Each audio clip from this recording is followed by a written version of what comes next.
Non-response, the art of doing nothing successfully. There are many times when the most effective response, the most successful response, is no response at all. In my book, Thoughts to Build On, is a chapter titled, The Gentle Art of Letting Alone.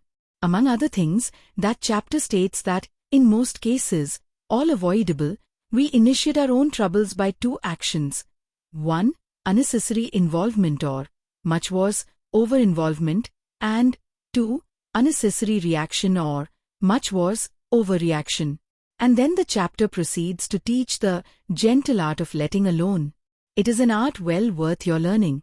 Also, in my book, Thoughts to Build On, is a chapter titled, Let It Rain, which is based on the great wisdom of a simple, little statement by Longfellow. For after all, the best thing one can do when it is raining is to let it rain. And so we should, because we must. There are many situations in life about which, like the rain, we can do nothing. It does us no good to respond to them by being irritated, annoyed, worried, or to respond in any way. The only appropriate response is non-response. However, there are many situations, often daily, when you are confronted with making a choice. There often are many alternatives. A proven success method is, always include in your list of alternative choices the consideration of non-response. It is not necessary that you do something, anything, just because someone asks you to. Remember that one of the choices available to you is non-response. You can deliberately choose not to do, you can let it alone.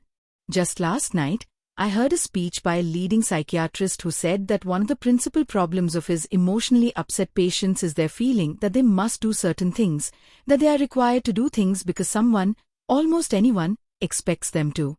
The psychiatrist said that when he convinced these patients that they have a clear freedom of choice, and that one alternative is non-response, not doing anything, then the patients are released from their feelings of being controlled, compelled, manipulated, and are cures.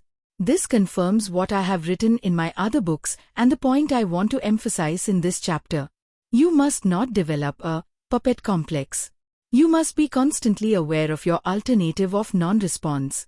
In fact, you should practice non-response to reinforce its existence as an alternative which you control.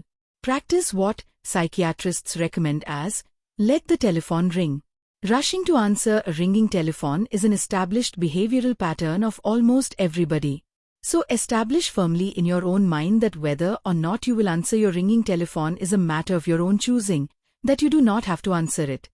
That if you do so, it will be entirely voluntary. So let your telephone ring occasionally. Or, at least, let it ring until you consciously and deliberately decide whether or not you will answer it. This may be a little rude, because you will be wasting a few seconds of someone else's time, but it will keep you from being like Pavlov's dogs who were trained to slobber at the ringing of a bell. Now, the purpose of teaching the alternative of non-response is not to make you stubborn, obstinate, or negative. It simply is to give you the feeling of deliberate and thoughtful control of your own acts. It is not necessary that you join every conflict, take sides in every cause, especially controversial causes, and thus gain an additional supply of enemies. Yes, admittedly, you may also gain some friends, but the enemies made in controversy seem to remain long after the friends have faded into acquaintances. Anyway, there are many quicker, easier, better ways to make friends, but there are few quicker, easier ways to make enemies. Over-involvement in too many causes diffuses your time, dissipates your energies, and disorganizes your life. You do not have to accept every task, shoulder every burden, assume every responsibility which be offered or thrust upon you. May nobody made you general manager of the universe, and you do not have to take upon yourself the responsibilities of personally solving many, if any, of its vast problems. Nor are you required to worry about how others, who have been elected, selected, or profitably employed precisely for such purpose, manage situations which only remotely affect you, if at all, or about which you really can do very little, if anything. Certainly you do not have to plunge physically, emotionally, or mentally into every crisis which does not involve you. And I can assure you that the people actually involved in those crises are not the least concerned about your own personal problems.